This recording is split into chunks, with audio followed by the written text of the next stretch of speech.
வேலூர் மாவட்டம் ஆம்பூரை அடுத்த சின்ன வரிகம் ஊராட்சி மன்ற துணைத் தலைவரை கண்டித்து அப்பகுதி மக்கள் திடீர் சாலை மறியலில் ஈடுபட்டனர். தாய் திட்ட வளர்ச்சி பணிகளுக்கான காசோலைகளில் கையெழுத்திடுவதற்கு பயனாளிகளை அலைக்கழிப்பதாக அப்பகுதி மக்கள் குற்றம் சாட்டியுள்ளனர். அவர் மீது நடவடிக்கை எடுத்து ஊரக வளர்ச்சி பணிகளுக்கான காசோலை வழங்க ஏற்பாடு செய்ய வேண்டும் என சின்ன வரிகம் பகுதி மக்கள் கோரிக்கை விடுத்துள்ளனர்.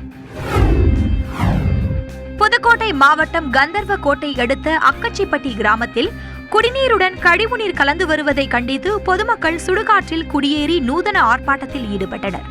கழிவுநீர் கலந்து வரும் குடிநீரை அருந்துவதால் நோய் தாக்குதலுக்கு ஆளாவதாக கூறிய அவர்கள் இதனை தடுக்க சுகாதாரத்துறை அதிகாரிகள் நடவடிக்கை எடுக்க வேண்டும் என வலியுறுத்தினர். திருச்சி மாவட்டம் மணப்பாறை பேருந்து நிலையத்தின் விரிவாக்க பணிக்காக பழைய நகராட்சி அலுவலகத்தை இடிக்கும் பணி தொடங்கியது. இதையடுத்து மாட்டுச்சந்தை அருகே தற்காலிக பேருந்து நிலையம் அமைக்கப்பட்டுள்ளது. திருவள்ளூர் மாவட்டம் பொன்னேரி அடுத்த வெண்பாக்கம் பொன்னியம்மன் கோவிலுக்கு 1008 பால்குடம் எடுத்து பக்தர்கள் நேர்த்திக்கடன் செலுத்தினர்.